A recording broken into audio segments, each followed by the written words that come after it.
Hey guys, in today's video we're going to learn how to make Boss Baby. So I've got some of my Saraceno modelling paste and we're going to create the head, which is quite large. So I'm creating the line through the middle, and this is going to be where the eyes sit. And we're just going to push the excess around the chin area, and this is just going to give us the shape that we want. I'm using one side of my brush just to pull that down, and we're just going to trim that off. So once we've got the general shape and we're happy with that, we're going to go in and mark the mouth.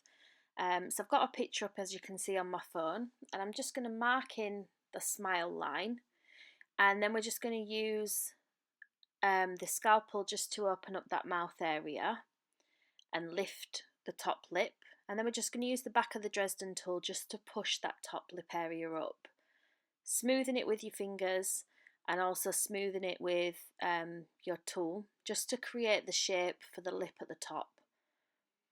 So it can be quite fiddly and you might need to go over it, but once you've got the shape and you're happy with it, we're going to move on to shape the bottom lip.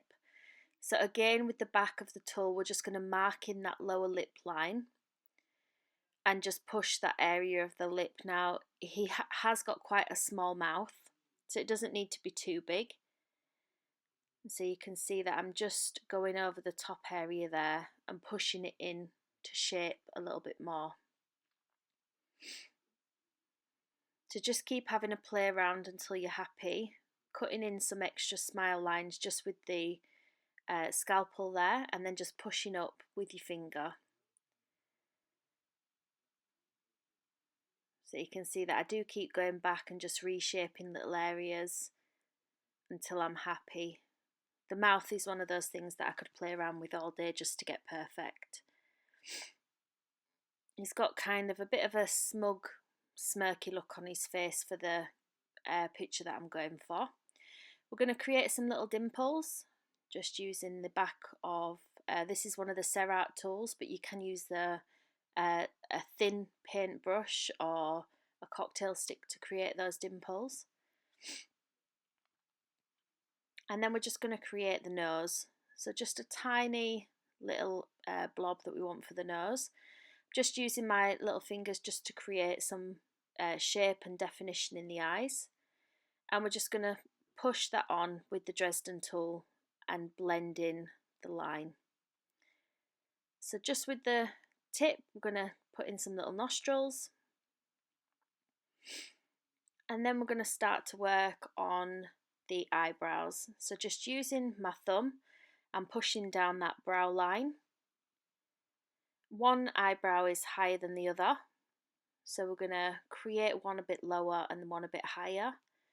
And I'm just using my Serrat tools just to push those into place a little bit, give it a little bit more definition. And once we've done one, we're going to do exactly the same for the other side, but just doing it a little bit higher up. So carry on just trying to smooth everything into place. You can use, instead of the tool that I've got, it's like a soft nibbed tool. You can use your Dresden tool for this. I will put a link in the description bar below of everything that I've used. Once you're happy with the general shape of the brow line, we're going to go on to create the eyes. So you just want to smooth in those areas, making sure that you've got no fingerprints or no lines that shouldn't be there. So you can see I'm just creating the fold in the middle of the eyebrow.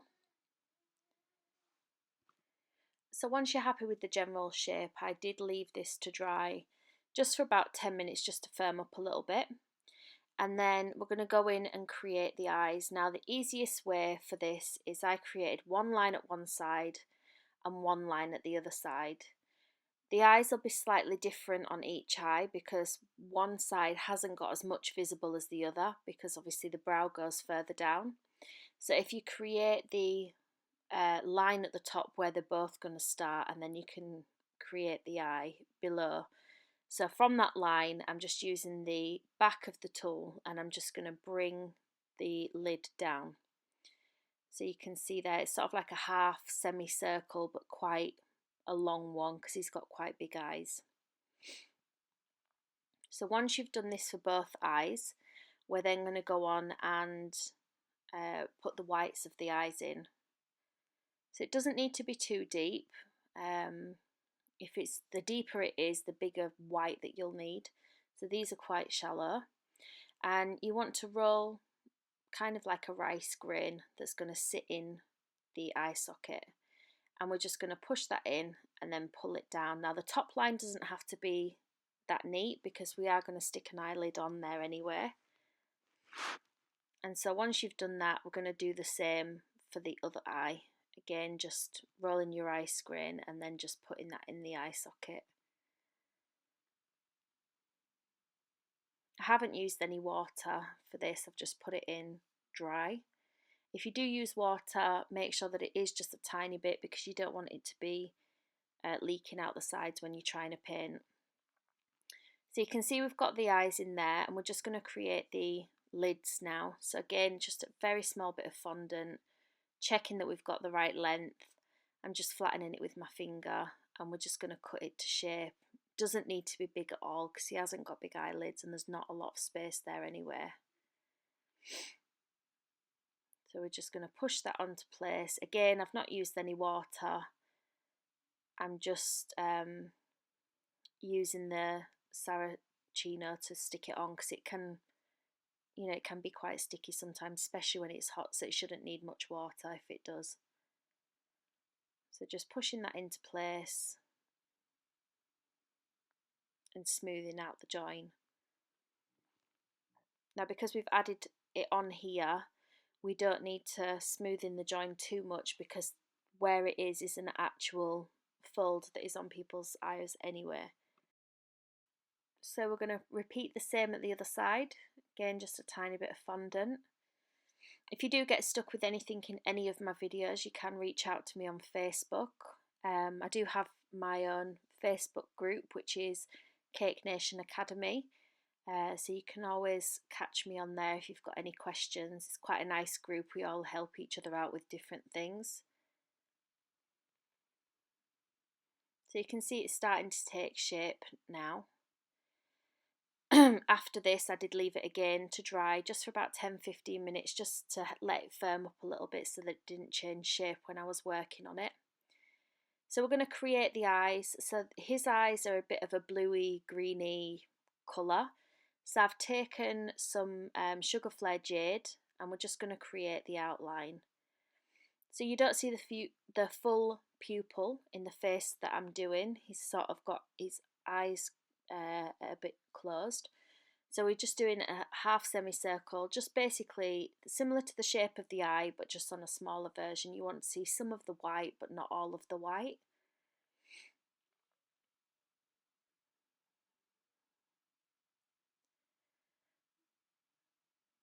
So you can see you're just sort of drawing on the outline first and then colouring it in.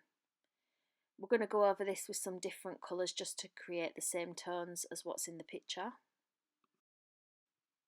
So once we've done this, we're going to clean our brush slightly and take off the majority of the water. And we're just going to rub out some of the colour towards the bottom of the eye. And this is just going to give us that lighter shade. So you can see I just use the back of my hand just to wipe it off. And this is just going to give us the lighter shade that generally is at the bottom of the eyes. And then we're just going to go around the colour of the eye just to create that dark outline. So you can see it's lighter at the bottom. It just gives that effect of light shining on the bottom of the eyes. So this colour here that I'm using, I believe is the spruce green, which is just a darker green than the jade. And I'm just pulling that colour up slightly just to create a sort of like a two-tone effect for the eyes.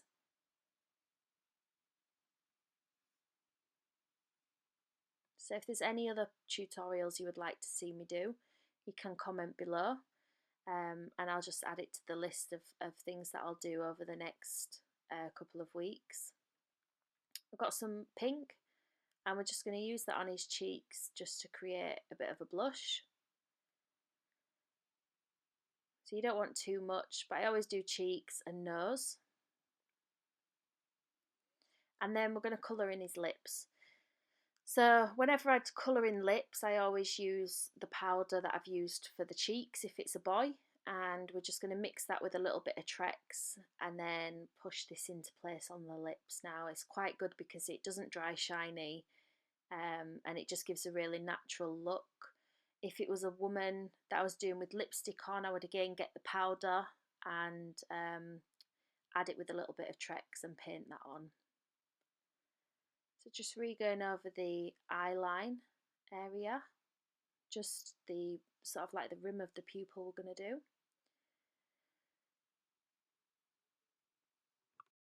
So next we're going to create the actual pupil area, the black bit. So again, we're just going to use the same kind of shape that we did for the coloured, the iris part, but this bit's just going to be smaller. So you can see there that it's dark where the eyelids, where the pupil is. Just trying to make sure that both are the same size. And then we're just going to create, we're just going to paint the lid. So the lower lid, we're just going to put a tiny thin black line, and that's just going to give us more definition from the eyelid to the actual eye itself. So you can see it's starting to come together a bit more. I've got some honey gold in the Sugar Flare, and we're just going to paint the eyebrows on where we've created that brow line from before. So it's just really thin, doesn't have to have too much shape to it because it's obviously a baby. I'm just copying the picture that I've got up. And then we're going to do the same for the other one, remembering that the one eyebrow is higher than the other, and we're going to follow that natural line that we've created before. So it sort of swoops down a little bit. I've got some of the Sugar Flare powder, the white one, and we're just going to create the whites in the eyes. Now this gives us a reflection. Whenever you're putting this on, you want to put it the same place on each eye. So I've gone for it looks right now where I'm looking at the screen, but the right hand side, doing the same for the right hand side on the other eye as well. So it's just one small blob of white. Now we're going to start to create the suit. So we're going to do the legs first. So you can see I'm rolling a sausage that's fatter in the middle and it comes thinner to the sides. And we're going to create the legs. He's got quite short, stubby legs. And we're just going to create a bit of a different shape. So using the leafing tool, the veiner tool, to create a crease in the trousers. So he's got one leg that's straight, one leg that's a little bit bent. And we're going to pull down the trousers so it gets thinner at one side and then just trim off the excess. So you can see it's got quite chunky short legs, and the balling tool just to create a little hole in the bottom where the shoes are going to sit. So for the shoes we don't need much detail. I've literally just got some black fondant, rolled a sausage that's pointy at one side, and then flattened it and stuck it on. I've used a tool, my knife tool, just to create the shape of the shoe underneath where the heel would be, and we're going to create the same for the other side. So just sticking that on and putting in the heel on the bottom. So once that's done, we're going to put that to one side to dry, and then we're going to create the body. So the body I used skin tone, so you can see I'm just messing about with the shape, trying to copy the picture. One shoe wants to be pointing up, one shoe to the side and pointing down. So you can see I'm just making sure it's in the right place. But for the body I've used the skin tone again, so sort of like a really short, because he's got quite a short body. And we're just going to flatten one side where the head's going to sit, and make sure that the other side is flat as well. So just check the size of the head against the size of the body and make sure the proportions look right. So that's what you should have so far. So we're going to cover the torso area we've got a small bit of white that we're going to put on for the shirt. So we're just going to push that into place with a little bit of water. This is going to create the underneath, so it doesn't have to be too neat, the join areas, because we're going to cover that with the jacket anyway. Trimming off any excess. So the black I've rolled and it's quite thin, and we're going to do the back first, and then we're going to work on the front. So for the back area, you want to create the right length, and you want to bring it round so that the seam line is where his arms are going to be, so that it's not visible from the front or the sides. So it just wants to cover the bottom of his bum. You can see I'm putting a little bit of water just where I need it to join, and we're just trimming off the excess at the top. Again, it doesn't have to be too neat around the neck area because his head's quite big, it's going to cover that area. And just trimming it down the sides and then pushing that into place. So for the suit at the front, we need to do a tie. So I haven't bothered with the details of the buttons on the shirt because it's not visible anyway. Again, just a really thin piece of fondant, and you want to create so it's thinner at one side, coming down to a thicker part at the bottom, and then we're going to stick that on once we've done a bit of a triangle. So you can see there I'm just pushing that into place. Again, the top bit's not visible, so you don't have to worry about that. Creating the, I don't know what you call it, like the knuckle area of the tie, just with a thin strip of fondant, and pushing that into place. So again, just checking it once you've got the head on, what's visible and what's not. We're going to do the collar for the shirt. So again, really thin fondant, and we're just going to cut some, I don't even know what kind of shapes they are, just like a bit of a triangular shape, I guess. Just making sure that it's kind of like the right size. And we're just going to stick this on either side of the tie area. So you can see just pushing it in place and then just trimming it off. Again, you're not going to see the majority of this because his head is quite big. So once you've done that, we're going to do the front of the jacket. So again, rolling out your fondant quite thin, and we're going to do the front part all in one go. So if you roll it out and try to cut it to the right kind of length that you need and the width that you need, and then we're going to try to cut it in a way that it would just fit on. I've angled the bits that come over the legs so that it kind of like fits nicely. So you can see I've just kind of got my rough shape there, pushing in so I've got where the tie is, and then we're just going to cut out a triangular area. So this is going to give us the front of our jacket.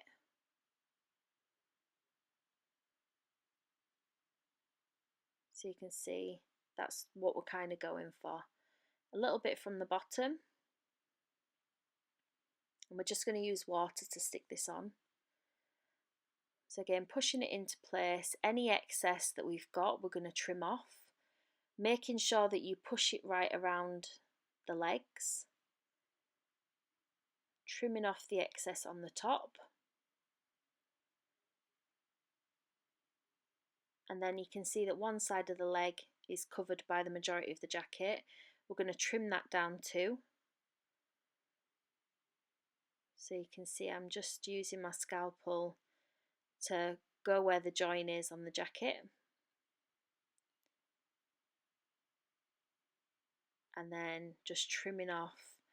Some of the jacket obviously wants to fall on the leg because that's naturally what would happen, but we don't need the amount that we've got.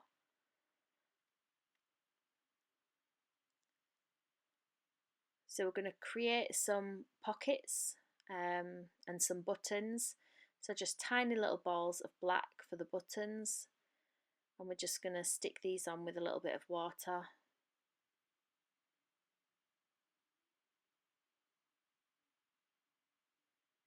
So just putting the 4 little dots in for the what would be on a button. Creating the pockets, so we just want 2 tiny rectangles that are quite thin.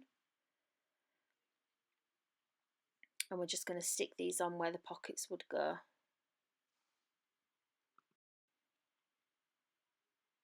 So just a little bit of water to stick those on. These are covered by the arms the majority of the time, so it's not something that you need to put on, but I know that it's there, so therefore I have to put it there. So because the head's quite big, you're going to need 2 cocktail sticks, one in either side to keep it on. And so you can see I'm just trying it on for size, making sure that it's not going to fall back once it's on.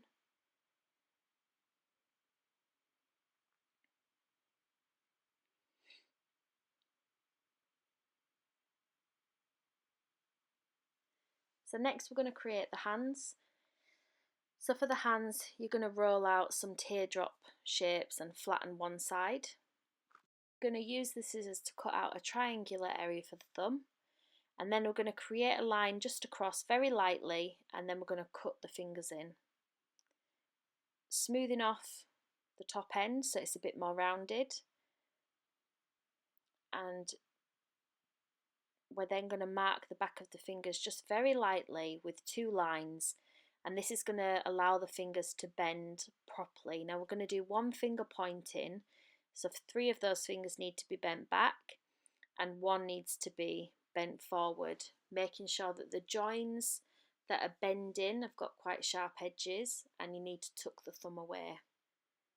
So you can see I'm just going over those lines a little bit, making sure that the finger that is pointing is still pointing straight. And then we're going to do the same for the other hand, but this hand is just going to be a normal flat hand that's under one side of the jacket. So again, cutting out a triangular shape on the other side.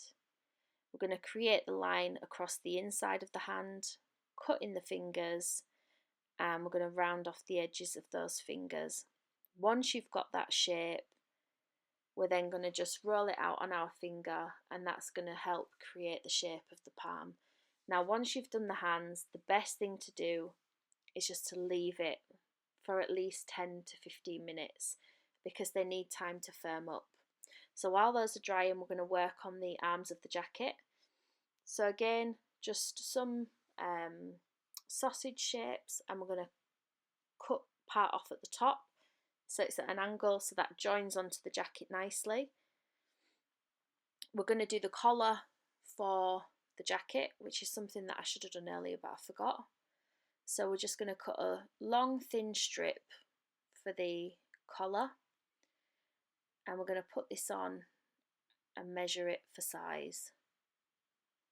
So a little bit of water just to attach that on, and then we're going to trim off the excess.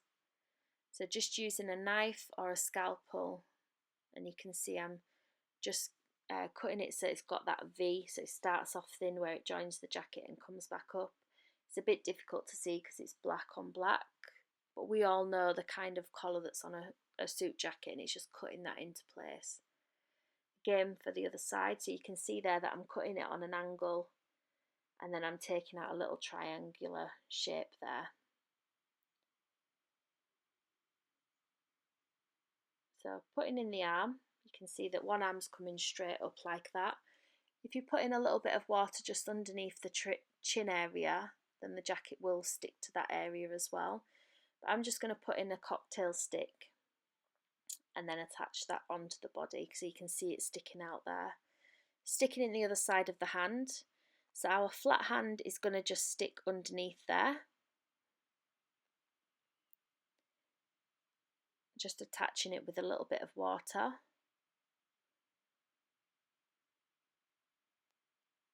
And then the other hand is just going to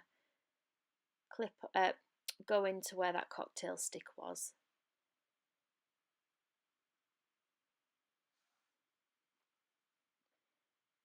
Just going to bring the eyebrows a little bit closer together than what they were.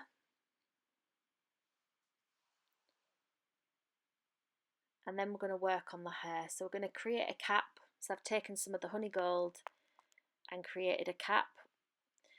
thinner on the edges, thicker in the middle, and we're just going to pull that into place. Now he has kind of got a receding kind of hairline because he is a baby.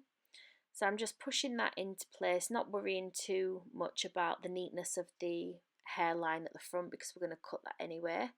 He's got one curl that comes down on the front, so again just flattening out a teardrop shape, and we're going to stick that on and just blend in the join line. So you can see I'm just pushing that in, and then we're going to trim off any excess to create more of a receding hairline, and we're going to go over and create little hairlines. So you can see I'm starting with the curl first and then bringing in those areas down around the face. So I'm just adding on a little bit of extra hair. Most of this gets trimmed off anyway, but it's just to sort of give me that extra bit of movement to create the receding hairline bit. So always support the back of the head when you're working this because you don't want to be moving your internal support. So you can see I'm just trimming off any excess. It's one of the good things about not wetting the hair, because if I would have wet it, it would have been a pain to take off, but because it's just stuck on, it's not had time to bond properly. So you can see I'm just pulling that bit off there, and then I'll re-go over those little lines that join onto the face.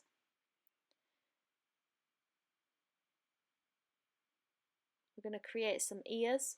So 2 balls of the skin tone, I'm going to stick these on with a little bit of water and using the back of the paintbrush just to pull down and create that ear shape.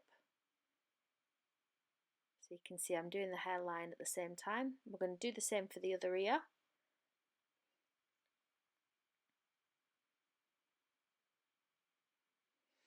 So I always like to leave these to dry 24 hours before putting them on a cake, just to know that everything's stuck together properly. I hope you've enjoyed today's tutorial. Please feel free to comment and hit like below, and obviously don't forget to subscribe. Once you've finished, you should have something that looks like this. If you'd like to see more of my videos, please click the links on the screen now. Thank you.